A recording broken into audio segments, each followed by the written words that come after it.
So we're back from the west and we're now the 19th of December. We're 6 days out from Christmas. We're Monday and it's 11:30 in the morning. Now I'm back down on the field where the cattle were for most of the hard frost that we had.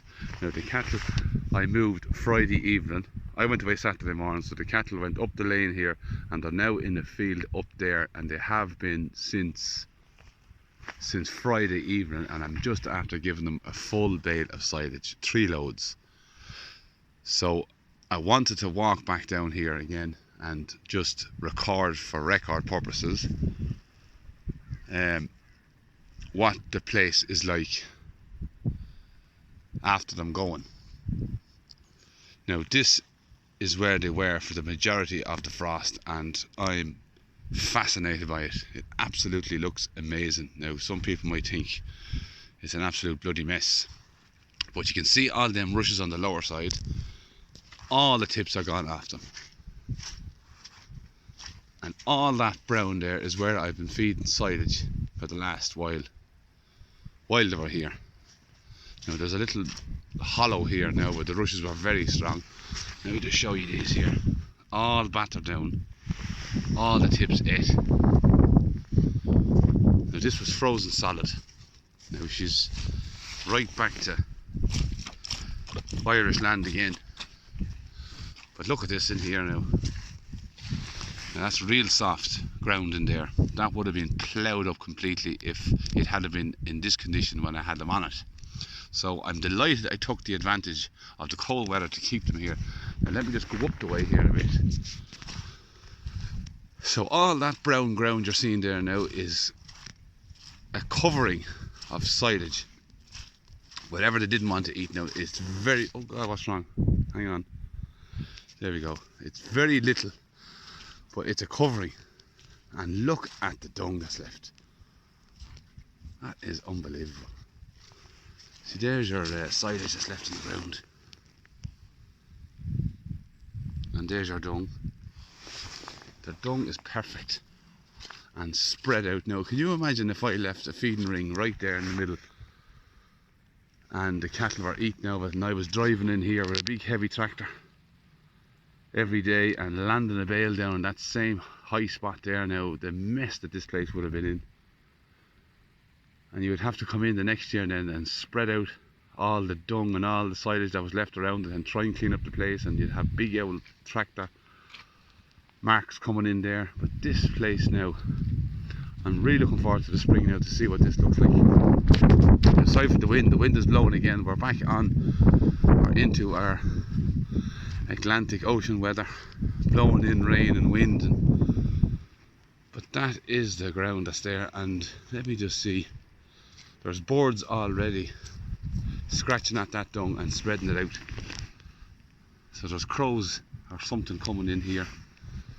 Look at that. Something's eating that up super fast. Now I don't know, is it any kind of soil activity? It has to be birds, I suppose, because the ground would have been dormant. The dung beetles are dormant, I believe. But it must be activity from the skies, it must be the birds. But we have now a perfect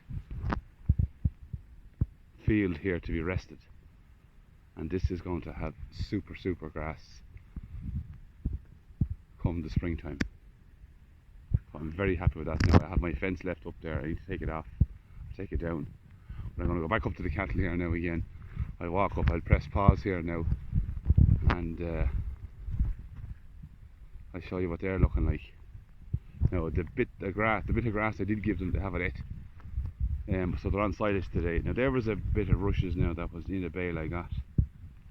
You can see that they picked all the way through and left the rushes. So look, even the rushes serve a purpose. That's a lovely covering there now as well. And the dung spread is just the best part of it. I'm very happy with that. I'm going to go up to the cattle here now and I'll show you them now in a minute. So I'll be back in a sec. So now I'm back in with the cattle here on what we called the priority paddock this year. it was the field that got the most grazing.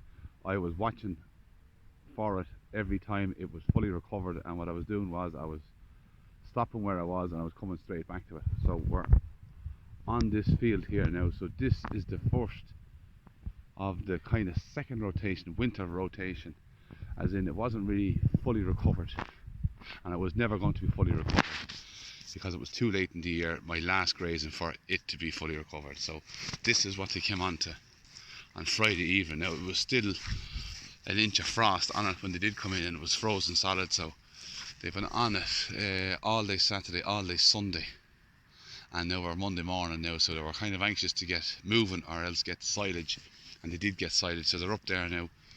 So this is what they had come on to. Now you can see what the frost did and what the frost didn't do. A lot of it was burnt, but then there's still an awful lot of green on it. Now in there was never topped this year. I couldn't get in, it was a wet year, but this end of it here was wet. Now I did get topping this section and that section there. Now I have another field earmarked which we call the experimental paddock. That was rested and hammered into the ground this year. So this priority paddock is now going to be the field that I will rest. So after this graze, I'm going to obviously run the cattle through the rest of the land, and I probably will have to come back here before the growing season kicks in. But once the growing season does kick in, this will be left lie till until it's fully gone to seed and overgrown. I'm going to hammer it into the ground again and see what I can do with it later on in the year. So the other field that we call the experimental field will now become the priority paddock, and it's going to be earmarked for heavy grazing and topping all year long. So I'll be grazing it, I'll be stopping wherever I am and going back to it as soon as it's recovered. So that's the plan for next year. So I'm just going to walk up to these cows here now. Now the story is with the cattle, I'm going to do a video about the type of cattle that they are and how happy I am that they're suited for this system. Now there is a few in there now. Obviously I had to start off this system with the cattle that I had and then cull out or selectively breed for a type of animal that will be able to survive this kind of carry on. Now there's definitely ones that are thriving mad, and there's definitely ones that are struggling, and there's young cows in here as well, heifers, that first calf heifers that are always going to struggle their first year, and they'll have to be that little bit older before they can catch up. Now that cow, there she is there, that I dosed. I'll do a close-up video on her soon enough, but for now I'm going to leave her as she is. She's definitely going. Now she is a first calf heifer, so she has everything going against her this year. She was struggling to grow on herself, she was struggling to rear a calf, she was struggling to go in calf, and just not the right genetics. So she's the worst of them. The rest of them are doing okay. They could be doing better, but it's early days yet. I'm only at this a few years now, and it's going to take me at least 2 or 3 generations before I can say I have an animal that is perfectly adapted to this kind of practice. So I don't expect the cattle to be all shining at all times of the year just yet. It's going to take me a few years, a good few years. I don't know how long it's going to take. Will it even work is another question. But that's the carry on at the minute. So I'm hoping that heifers that are born onto this practice and kept on, and that smaller frame, will do better. They'll be more adapted and used to this land, having been born onto it. So that's the story at the minute. I give them the full bale today in one go, because I'm not coming back to them this evening. Normally I give them 2 in the morning and 1 later on, or else I move. So I'm going to keep them on here. I'm going to feed them 3 bales on this area here, this long strip, and then they're going to go in there. So we're 6 days out from Christmas, so I don't intend on moving them off this 4-acre field until after the big day. And then during the Christmas, I'll be moving them up the way into some nicer grass. So this place in here now it's tired enough now, this field, to be honest. There's better grass ahead of me, which is good. So, and up there you see across is the place that we skipped on the first rotation. There's a lovely bit of grass up there that's 4 months rested. It's gone dormant now after the frost. And the fact that it wasn't grazed. Once it's fully recovered, sure, it's not going to do much more anyhow. It needs to be ate. But that's to carry on now. I've no other news other than we have to keep a tight eye on these cattle and see how we get on. So for now we'll say good luck and goodbye.